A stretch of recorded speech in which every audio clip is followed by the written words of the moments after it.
Assalamualaikum warahmatullahi wabarakatuh. Perkenalkan, nama saya Muda Ladian, NIM 18053115. Baiklah, sini saya akan menjelaskan tentang pengauditan 1 pada materi pertemuan 1. Yang pertama, saya akan membahas tentang sifat audit. Sebelumnya, kita harus mengetahui apa itu audit. Audit adalah pengumpulan dan evaluasi bukti mengenai informasi untuk menentukan dan melaporkan derajat kesesuaian antara informasi dengan kriteria yang telah ditetapkan. Audit yang harus dilakukan oleh seorang yang kompeten dan independen. Untuk memudahkan memahami, ini ada beberapa istilah dalam urutan yang berbeda dengan munculnya deskripsi audit, yaitu yang pertama informasi dan kriteria yang telah ditetapkan, yang kedua mengumpulkan dan mengevaluasi bukti, yang ketiga kompeten dan independen, yang keempat pelaporan. Ya, kita masuk ke perbedaan antara audit dan akuntansi. Audit itu sendiri adalah evaluasi terhadap suatu organisasi, sistem, proses, atau produk. Audit dilakukan oleh pihak yang kompeten, objektif, dan tidak memihak. Sedangkan akuntansi adalah proses pencatatan, pengklasifikasian, dan pengintisaran peristiwa-peristiwa ekonomi dengan cara yang logis yang bertujuan untuk menyediakan informasi keuangan untuk mengambil keputusan. Nah, selanjutnya kita masuk ke materi aspek ekonomi dalam permintaan audit.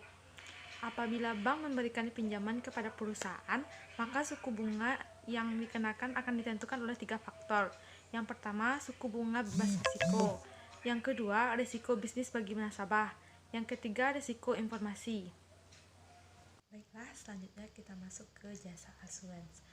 Jasa asuransi adalah jasa profesional independen yang meningkatkan kualitas informasi bagi para pengambil keputusan.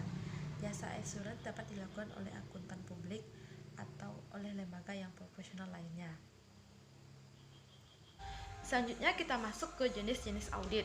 Jenis audit yang pertama yaitu audit operasional. Audit operasional adalah pengkajian atas setiap bagian prosedur dan metode yang diterapkan di suatu organisasi dengan tujuan untuk mengevaluasi efisiensi dan efektivitas. Kemudian audit yang kedua, audit ketaatan. Audit ketaatan dilaksanakan untuk menentukan apakah pihak yang diaudit telah mengikuti prosedur, aturan, dan ketentuan yang telah ditetapkan oleh otoritas yang lebih tinggi. Yang ketiga, audit laporan keuangan.